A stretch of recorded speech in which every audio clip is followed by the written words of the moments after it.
આજના સમયમાં મહિલાઓને ડોક્ટર પાસે સારવાર કરાવવા જવી ભારે પડી શકે છે, કારણ કે મહિલાઓ જે ડોક્ટર પર આંધળો વિશ્વાસ મૂકે છે એ જ ડોક્ટરો સારવારની આડમાં પોતાના ફાયદાનો ખેલ ખેલે છે। આ વાતની સાબિતી પૂરતી ઘટના બની છે અમદાવાદમાં।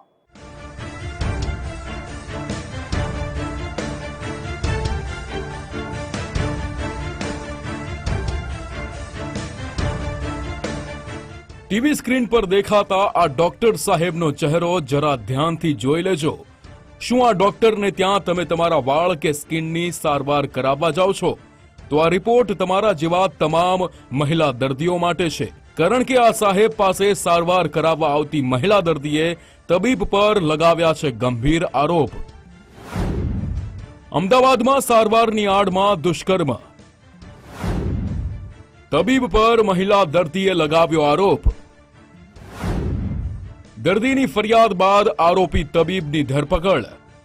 અમદાવાદના મણિનગર પોલીસના સકંજામાં ઉભા રહેલા આ એ જ ડોક્ટર સાહેબ છે, જેમની પર મહિલા દર્દીએ 2 લાખથી વધુ રૂપિયા લીધા હોવાનો તેમજ શારીરિક શોષણ કર્યાનો આરોપ લગાવ્યો છે।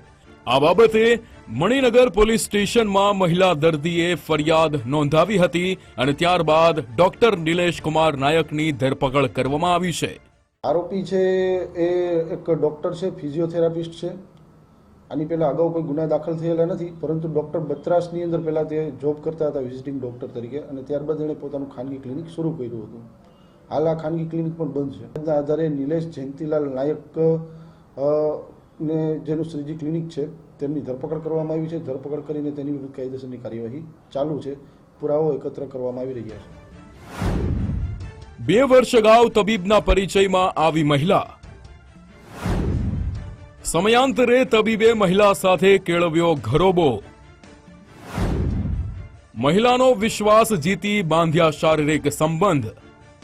પોલીસના કહેવા મુજબ વર્ષ 2022માં ફરિયાદી મહિલા ડાયાબિટીઝ, વાળ અને સ્કિનની સારવાર માટે મણિનગરમાં આવેલી એક ખાનગી હોસ્પિટલમાં ગયા હતા।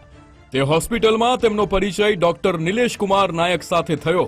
ડોક્ટર નિલેશ મહિલા દર્દીની સારવાર કરતા હતા, જેથી તેઓ ફોન પર પણ દર્દી સાથે કન્સલ્ટ કરતા હતા। જો કે હોસ્પિટલમાં તબીબે નોકરી છોડી દીધી તે બાદ નિકોલમાં શ્રીજી ક્લિનિક શરૂ કર્યું હતું, પરંતુ મણિનગરથી નિકોલનું અંતર વધુ હોવાથી મહિલા દર્દી ફોન પર જ કન્સલ્ટ કરતી હતી। થોડા સમય બાદ ડોક્ટર નિલેશે નારોલમાં ક્લિનિક શરૂ કર્યું। મણિનગરથી મહિલા સારવાર માટે નારોલ આરોપીની ક્લિનિકમાં જતી હતી। તે દરમિયાન તબીબને પૈસાની જરૂર હોવાથી મહિલા દર્દી પાસેથી 2 લાખ લીધા હતા। એ પછી મહિલાએ તબીબ પાસે સારવાર લેવાનું ચાલુ રાખ્યું। તે વખતે મહિલાને ક્લિનિકમાં દાખલ કરી હતી, ત્યારે ડોક્ટરે ઇન્જેક્શન અને બોટલ ચડાવી હતી। આ તકનો લાભ લઈ આરોપી તબીબે મહિલાના છાતીના ભાગના ફોટા ફોનમાં પાડી લીધા। મહિલાએ 2 લાખ પરત માંગ્યા તો તબીબે ફોટા વાયરલ કરવાની ધમકી આપી ઘરેણાં પણ લીધા હતા। એ પછી મણિનગરની હોટેલમાં મહિલાને બોલાવી દુષ્કર્મ કર્યું હતું। આ બધું થયા પછી મહિલાએ પોતાના પૈસા પરત માંગ્યા તો આરોપી તબીબે આપવાની ચોખ્ખી ના પાડી। પૈસા અને આબરૂ ગુમાવ્યા બાદ અંતે મહિલાએ પોલીસની મદદ લીધી। અંદર મહિલા ગઈ અને એને તાવ આવેલો હતો, તો ડૉક્ટરે એને બાટલો ચડાવી અને 2 કલાકની અંદર તમને સારું થશે એ પ્રકારનું કહી અને ત્યારબાદ એના ફોટા પાડી લીધા। ફોટા પાડી અને ફોટા વાયરલ કરવાની એમને ધમકી આપી।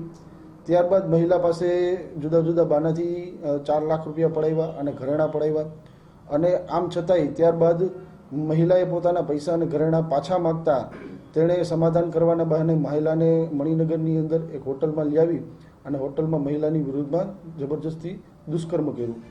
સારવારના નામે મહિલા દર્દી સાથે જે બન્યું એ કિસ્સો ચેતવણી સમાન છે। જે ડોક્ટર પર આંધળો વિશ્વાસ મૂકી મહિલાએ પોતાની મરજીથી પહેલા રૂપિયા આપ્યા અને ત્યારબાદ એટલો સંબંધ કેળવ્યો કે તબીબ આ હદ સુધી પહોંચી ગયો। આ તમામ બાબતો ધ્યાનમાં રાખી પોલીસ તપાસ કરી રહી છે। અર્પિત દરજી, ગુજરાત ફર્સ્ટ, અમદાવાદ।